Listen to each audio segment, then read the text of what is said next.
Back in the early 2000s, the world was a very different place. Things were a lot less censored and more chaotic in many ways, bringing all the good and bad that comes with that. I mean, Rush Hour has a warning before it airs on television now. I never imagined something like that back in the day. We were all a lot more curious and green behind the ears when it came to technology. And don't forget, we were still a mostly physically connected world.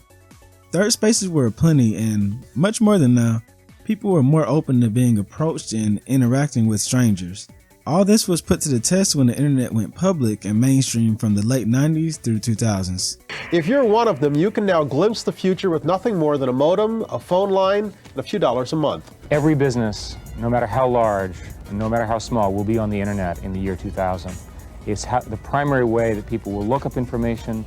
It will replace the yellow pages as we know it today. You've probably heard me and others describe the early internet as the Wild West, and that's no exaggeration, though it is a very overused description for everything on YouTube now. See, back then there was no algorithm, no over-the-shoulder moderation, no content trigger warnings. In fact, most would be looking for you to get triggered. No guide, parents didn't know how it worked, so they couldn't keep things in check.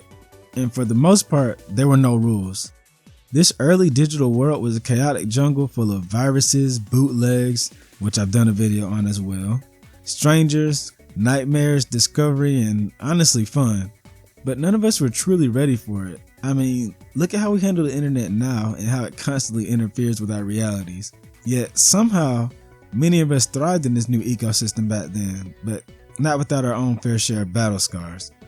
Seriously, I know the previous generation had prawn tapes and magazines, but the content the internet would expose young kids to on a regular basis was no joke.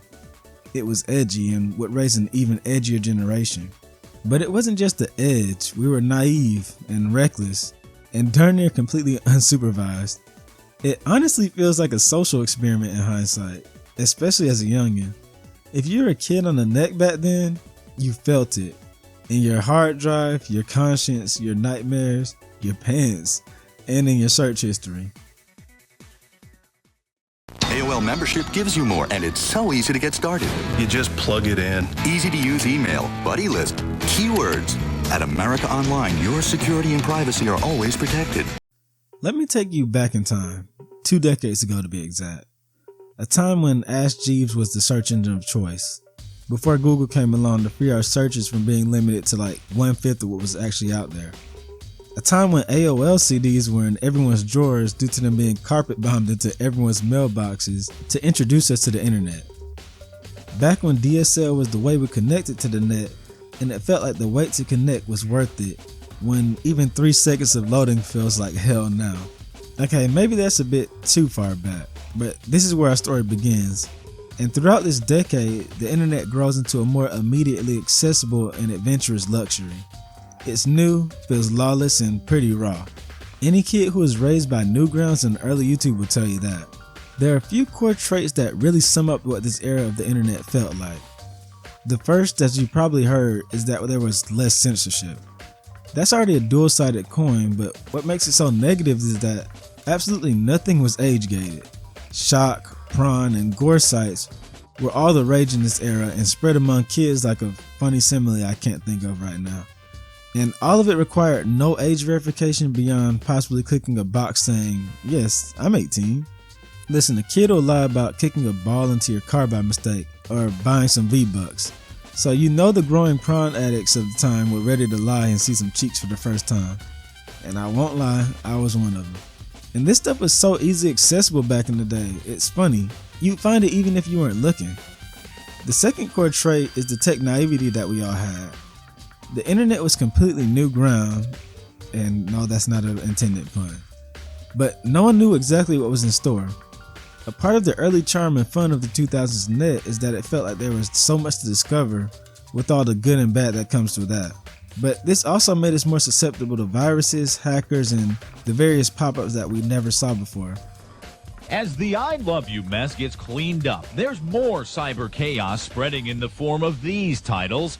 This is a great new game, very funny, even Mother's Day gifts. They're no gifts, they're computer bugs that can ruin certain programs in your files. RIP to all those destroyed computers out there thanks to some kid doing something that had no business doing. Speaking of that, the final core trait is the blurry identities. The tech naivety combined with a new way of meeting people made for an interesting and dangerous mix. Internet chat rooms were the new hotness. Suddenly you were meeting people who you'd never seen the face of. And as a hormonal teenager, this was huge. Listen, as a kid and a young middle school teen, I was always a nervous and quiet boy, but like Spider-Man puts on a mask and gets a false bravado, I would get a keyboard and mic and do the same. Like, I was swimming in internet girlfriends. And thankfully, we were a little farther along by then, and people were more open to showing their face to confirm with video chats. But, it was a lot to take in, and honestly, it probably wasn't very healthy at all.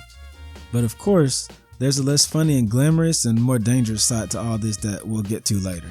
But before that, let's take a closer look at the stuff that we get into back then, starting with the adult content that was so easy to get a hold of.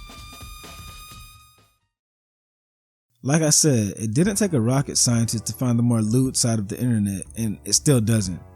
The stories I could tell about my early exposure are sad as hell, but I'm okay now after a little therapy, so we can all laugh at them now. I remember as a young lad, I was a huge Naruto and Dragon Ball fan, so imagine my surprise when I'm searching them on Google and come across a different type of fan art that changes my perspective on the women of both of these series. I was hooked then and there, and the content available on Newgrounds that was hidden as dress-up games didn't help. And I know some of y'all were players of the Meet and F games and the Zone Animation series, so, and if you know, you know. The big issue is how easy this stuff was to find and get totally lost in for a kid. Type 18 plus into Google back then, just click and you're in a new world that your young mind is not ready for and your older mind will regret years later down the line. There is so much that I saw at too young an age to comprehend what I was getting into. These sites and experiences preyed on young minds to find them and add to their constant revenue streams. Hence the lower than dirt entry barriers, and judging by the profits now, I'd say that everyone did a good job. A model that the more adult side of TikTok and social media follow even today. Aside from that, the shock exposure sites were at their peak. For the first time, insanely grotesque content was available to general audiences at the click of a button. And the worst part is that this shocking content became part of viral trends to expose as many unassuming fools to it as possible. Rest in peace to those caught by Lemon Party, Meat Spins, and 2 Girls 1 Cup. If you don't know, I talk about those in my Trauma Iceberg and 2000 Screamer videos. Shock content was a meme comparable to how we send stuff like this monkey in a coat and IKEA to each other now, with no context. If you were on any social media from MySpace to Facebook, or even just had an email or AIM messenger, you were at risk of coming into contact with something that you'd rather not have your innocence destroyed by. There were also sites where people were becoming gorehounds, places where fiends just wanted to see a corpse or someone's demise out of morbid curiosity or sick amusement would go, like Rotten or Live Leak. Games weren't safe either. While sites for children's flash games seemed normal at first glance, you would eventually stumble on some wild games simulating like a real shooting, or even the Neopets chat rooms where groomers and bullies lurked for kids to harass. Sounds real familiar, huh? While not straight up advertised towards children, many flash games baited us into some shocking experiences like the Ugly, the PETA games, the Torture games, and Covetous. You start off by playing like Wrath Wars or Final Fantasy Sonic, and suddenly you're in the middle of hell, so dumb and morbidly curious that you're choosing to stay and give yourself nightmares. All the while you're constantly being bombarded by pop-ups and side ads. Yeah, before the dawn of AdBlock, we were getting attacked by all angles by "Congratulations, you won," and women looking for men in their area. You click the X to close out these windows and 2 more windows would open up. Suddenly you're fighting for your life to not get your parents' computer hijacked and yourself grounded. And if you're around during this time using LimeWire or any other music or media pirate sites, you probably know a thing or two about getting a computer hijacked. I have a whole video out about this era and all the viruses in disguise and struggles that you had to minefield your way through just so you can download 50 cents in the club. So I'll give you a minute to watch that and come back. Don't worry, we'll wait. Okay, you done? Through all this, you learn real quick that the internet doesn't care how old you are. You click the wrong thing and your whole desktop is about to scream at you in Russian or something. But what might have been the scariest part about the internet in the 2000s was all the myths and madness that suddenly would spread across the web. Literally everything that you read would have some kind of psychological grip on you.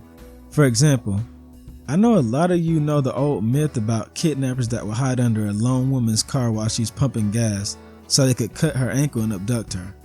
Well, that actually began before the internet, but was even further spread due to being present on early internet forums and continuing to be spread as a precaution across social media even today. The net was and still is a crazy breeding ground for urban legends that still live in our subconscious. Many of them forced upon us without a choice. This was the plan of attack for chain emails, messages that encouraged the recipient to send or forward them to another person for good luck, to ward off a threat, or as a warning to them.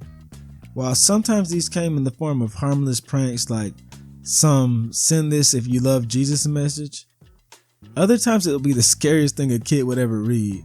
A few examples of the more harmful chainmails were screamers disguised as innocent games and messages, those ones about you being killed if you didn't forward it to X amount of people, hoaxes warning you about something that never actually happened, and ones containing links that could lead to you getting hacked.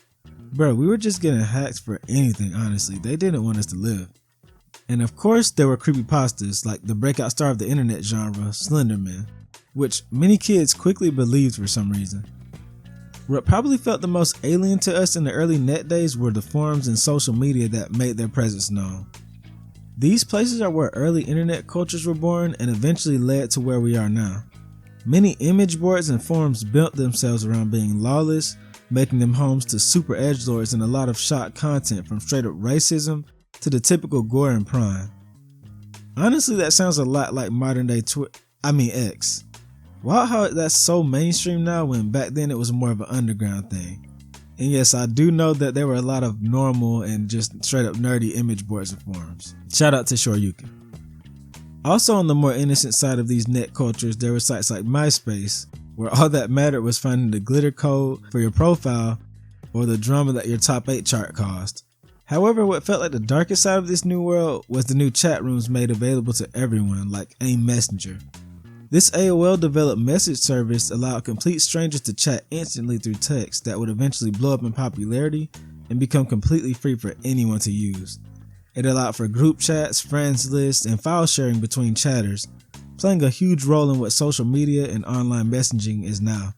That includes all the bad that's part of the spear as well. There was catfishing before it was even called that, with adults constantly on there grooming kids and teens through fake profiles, famously seen many times on To Catch a Predator. Cyberbullying and public humiliation with people mass forwarding rumors, the normalizing of underage sexting, and let's not forget all of the vulnerabilities with people constantly getting caught by phishing links, IP grabbers, and other exploits that could F up your whole internet experience. Heck, some of y'all probably went around for the old YouTube days where not everyone was on the site just to watch content, upload videos, or comment. Back in the day, YouTube was a social media of its own, where people would customize their backgrounds of their channels like it was MySpace, and use them in their comment sections and YouTube's old Messenger to roleplay, chat, sext, and all that. It's insane how made up that sounds, but it's legit. I was there. And as you can probably tell by now, this was all fun and games until it wasn't anymore. Being a kid on the net in the 2000s was actually scary as AF. And yes, I said that, it's a habit. You would be in a chat room and mess with the wrong person, and suddenly this MF is sending you your address and IP just to scare you. Like, there was always this fear being spread by real happenings, the news, and urban myths that you were always being tracked or watched, leading to things like people constantly taping covers over their computer cameras. That joke about having a personal FBI agent wasn't a joke to everyone back then. That junk felt real and it legit freaked a lot of us out. Then you had the kids that would brick a whole family computer for doing the wrong thing, and once your parents checked the history, you may as well consider yourself a boomer because you're off in the net for a bit. So yeah, being a kid on the 2000s internet was like getting dropped into a digital war zone with no plates, map, or any idea of what's out there. We were legit throwing crap at the wall and seeing what clicked. Get it? Clicked? Yeah, seriously, it was messy, reckless, and dangerous for a lot of us to be doing what we were doing. And a lot of us came out with weird traumas, memories, and even kinks that you can't make up. The early internet didn't even try to pretend to protect us. In fact, it did the opposite and exposed us to a lot more than we were ready for. And that chaos kind of shaped us into the people that we are today, for better and for worse. Thankfully, this means that a generation was birthed that's actually prepared to monitor what the next is opposed to on the net. Cause I know if I ever have kids, they're getting one of those stupid phones with no internet or something until they're ready. It's really funny to look back at all this and amidst all the cries of internet censorship and whatnot, see how much things haven't really changed. Instead of forums, we have general social media where subgroups still branch off into their own communities. Instead of messengers, we have discords and Facebook messengers and all that, where weirdos typically still lurk.